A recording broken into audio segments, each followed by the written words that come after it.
Hello everyone, so I welcome you all in the lecture 3 of आगाज batch, जिसमें हम लोग देखने वाले फंडामेंटल थ्योरम ऑफ अरिथमेटिक। अपन ने रियल नंबर शुरुआत की थी और पहले तो लेक्चर्स में अपन ने देखा एलसीएम एचसीएफ निकालना, प्राइम फैक्टर्स देखे, कंपोजिट नंबर्स देखे, होल नंबर्स देखे, नेचुरल नंबर्स देखे, कितने प्रकार के नंबर्स होते हैं, वो सब बातों को अपन ने बात की थी एक फर्स्ट और सेकंड लेक्चर में। इस लेक्चर अपन देखते हैं फंडामेंटल थ्योरम ऑफ अरिथमेटिक होता क्या है। तो फंडामेंटल थ्योरम ऑफ अरिथमेटिक का स्टेटमेंट क्या है कि एवरी कंपोजिट नंबर, बच्चे लोग, कंपोजिट नंबर क्या होता है? जिसके वन और नंबर इटसेल्फ के अलावा और भी फैक्टर्स होते हैं, वन एंड नंबर इटसेल्फ के अलावा और भी फैक्टर्स होते हैं, can be expressed as a product of primes and this factorization is unique. मतलब कोई भी कंपोजिट नंबर होगा उसको हम प्राइम फैक्टर्स के रूप में फैक्टराइज कर सकते हैं, जिसमें प्राइम फैक्टर्स प्रोडक्ट के रूप में होंगे apart from the order in which the prime factors occur. भैया बात समझ में नहीं है, कोई एग्जांपल बता के बताओ तब तो बात बनेगी। देखो बच्चा, कोई भी एग्जांपल अपन लेते हैं, 240 लेते हैं। 240 क्या है बच्चा लोग? ये है एक कंपोजिट नंबर। जी भैया, मानते हैं कंपोजिट नंबर एक। अब क्या हुआ, 240 का अगर प्राइम फैक्टर करेंगे तो क्या आएगा?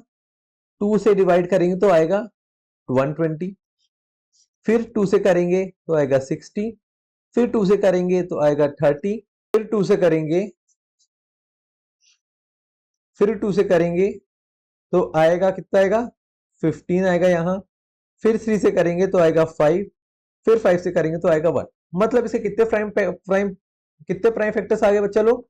2 3 5। अब उसको ट्री के फॉर्म में कैसे लिखते हैं? ट्री के फॉर्म में सबसे पहले लिख देंगे यहाँ पे 2 से पहले डिवाइड किए तो आंसर क्या था बच्चा लोग? आया था 120। ठीक है भैया। अब 120 को फिर से किससे डिवाइड किए थे अपन? 2 से किए थे। 2 से डिवाइड किए तो आएगा कितना आएगा? 60। जी भैया। फिर यहां किए थे 2 से डिवाइड, फिर आया था अपने पास 30। ठीक है भैया। फिर 2 से करेंगे तो आएगा 15। 15 आया। अब फिर से 3 से जाएगा तो आएगा 5। अब 5 को क्या करोगे? 5 से करेंगे तो 1 आएगा। मतलब इसके प्राइम फैक्टर्स कितने आ गए? इसके प्राइम फैक्टर्स आ गए 2 2 2 2 3 एंड 5। अगर इसको अपन को लिखना पड़ेगा इस फॉर्म में, प्राइम फैक्टर्स के फॉर्म में, तो क्या आएगा? 2 की पावर 4 इंटू 3 की पावर 1 इंटू 5 की पावर 1। क्या बात सबको समझ में आ गई? जी भैया, बात समझ में आ गई। अब पहले चलते हैं अपन एनसीईआरटी फर्स्ट एग्जांपल में। ये बोलते हैं टू कंसीडर द नंबर 4 की पावर n। ठीक है, कोई 4 की पावर n नंबर है where n is a natural number. Natural number क्या होता है बच्चा? जो 1 2 3 1 से शुरू होता है। 1 से क्या होता है? शुरू होता है। Check whether there is any value of n for which 4 की power n ends with the digit 0। अब 4 की पावर n, अब 4 को क्या लिख सकते हैं? 4 को क्या लिख सकते हैं? 2 की पावर स्क्वायर की होल पावर n। इसको क्या लिख सकते हैं? 2 की पावर 2n। मतलब अगर किसी को भी डिजिट 0 से एंड होना है तो क्या होना चाहिए? उसके प्राइम फैक्टर में 5 जरूर होना चाहिए। कैसे सर? नहीं समझ में आया। नहीं समझ में आया। देखो, 5 की साइक्लिसिटी क्या होती है? 5 इंटू 5, 5 टू ज़ा 10, 5 3 ज़ा 15, 5 4 ज़ा 20। मतलब अगर 0 चाहिए तो उसका प्राइम फैक्टर 5 होना चाहिए। 5 एज अ प्राइम फैक्टर। जैसा अपन पिछले एग्जांपल में देखे कि अपन 240 लिखे थे तो इसका क्या हुआ था? एंड में 0 आ रहा था। 0 आ रहा था मतलब इसके कहीं ना कहीं प्राइम फैक्टर 5 होना चाहिए, जो अपन ने प्रूफ भी किया था। 5 was one of the factor, one of the factor था 5। अब अगर इसको एंड विद द 0 होना है तो इसके प्राइम फैक्टराइजेशन में 5 होना अनिवार्य है। अनिवार्य मतलब मैंडेटरी है। मैंडेटरी मतलब अगर 5 होगा one of the prime factor तो उसके डिजिट में 0 आएगा। पर क्या 4 के प्राइम फैक्टर में 5 आ रहा है? नहीं आ रहा है भैया। मतलब देयरफॉर सिंस 4 की power n do not contain 5 as a prime factor, therefore 4 की power n does not end with digit 0।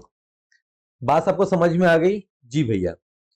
अब दूसरा क्वेश्चन बताओ, 8 की पावर n शो दैट 8 की पावर n, ये है बच्चा 8 की power n can never and with digit 0 for any natural number n। मतलब अगर 8 की पावर n का प्राइम फैक्टराइजेशन करने तो क्या आएगा बच्चा लोग? 2 इंटू 2 इंटू 2। ये सब तो सबको पता ही है। जी भैया, आप ही तो सिखाया था सेकंड लेक्चर में। क्या सिखाया था कि कोई प्राइम फैक्टर को अपन, कोई भी नंबर को अपन उसके प्राइम फैक्टराइजेशन पावर फॉर्म में लिख सकते हैं। मतलब इसको क्या लिख सकते हैं? 2 की पावर 3 की पावर n। हाँ भैया, ये बात समझ में आ गई। मतलब 8n इक्वल्स टू 2 की पावर 3n। अगर इसको एंड होना पड़ेगा डिजिट 0 से, तो क्या होना चाहिए इसके प्राइम फैक्टर्स में? 5 होना चाहिए, 5 होना चाहिए। क्या इसके प्राइम फैक्टराइजेशन में 5 है? नहीं है। तो क्या ये कभी भी डिजिट n, 8 की पावर n कभी भी डिजिट 0 से बंद होगा? क्या कभी भी डिजिट 0 से एंड होगा? नहीं होगा। सेम कंक्लूजन एज बिफोर, जो भी अपने कंक्लूजन पिछले में देखा था वही कंक्लूजन हो जाएगा इसमें भी। ठीक है बच्चा पार्टी, क्या बात समझ में आ रही है? जी भैया आ रही है। अब एक और अपन चलते हैं पप्पू क्वेश्चन में। भैया पप्पू क्वेश्चन क्यों? क्योंकि जो भी बच्चे इस सीरीज से पढ़ रहे हैं उनके लिए ये वाला सवाल पप्पू ही होगा। इन अ फॉर्मूला रेसिंग कंपटीशन, एक फॉर्मूला रेसिंग कंपटीशन चल रहा है, एक कार चल रही है, बहुत सारी कार चल रही हैं। भैया चके बना दो। हाँ भैया चके बना दिए। अरे हंसना नहीं भाई लोग। देखो, formula racing competition, the time taken by two racing cars, ये ए कार है, ये बी कार है, to complete one round of the track is 30 minutes in 40 minutes. एक ट्रैक बन रहा है, ये ट्रैक, अरे यार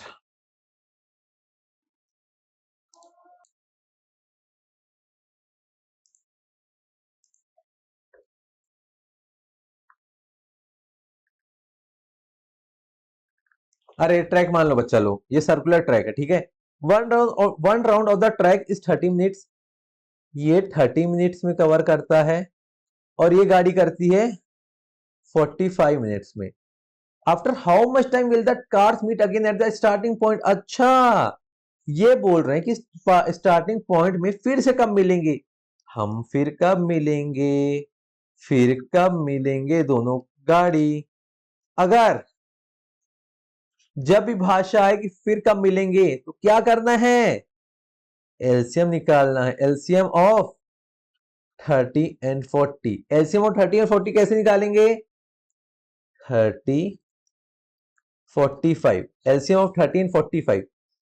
ऐसी कौन सी डिजिट है जो दोनों को डिवाइड कर दे? कौन सी डिजिट है भाई?